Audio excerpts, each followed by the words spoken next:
गौरा बुझात नहीं खेरौरा पटकेली लोटा फुलहा रोतारी गौरा बुझात नहीं खेरौरा पटकेली लोटा फुलहा पापा हो हिमांचल पापा काहे रौआ को जानी गौरा खाती सावर दूल्हा पापा हो हिमांचल पापा काहे रौआ को जानी गौरा खाती सावर दूल्हा।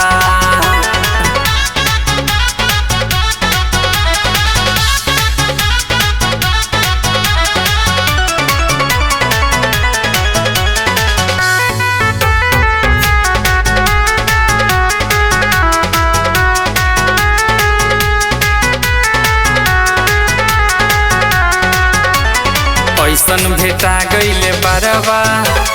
बावे न घरवा दुआरवा गौरा के गिरत लोरावा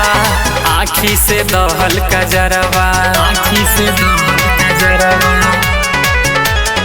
ऐसन भेटा गईले बारवा बावे न घरवा दुआरवा गौरा के गिरत लोरावा आँखी से दहल कजरवा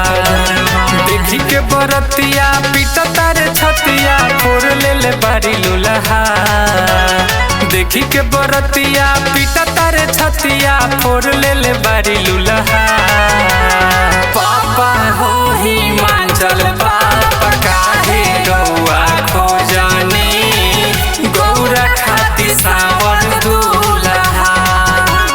पापा हो हिमांचल पापा काहे रौआ खो जानी गौरा खाती सावर दूल्हा।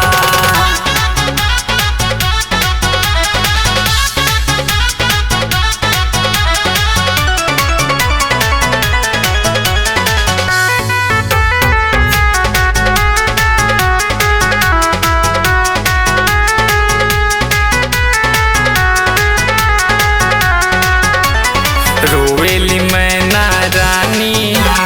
गिरता अखिया से पानी हंसे हिमांचल नगरिया होखता भी बदनामी रोवेली मैना हो रानी गिरता अखिया से पानी हंसे हिमांचल नगरिया होखता भी बदनामी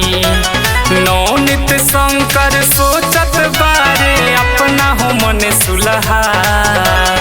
सोनू चंकी सोचत बारे अपना हो मन सुलहा।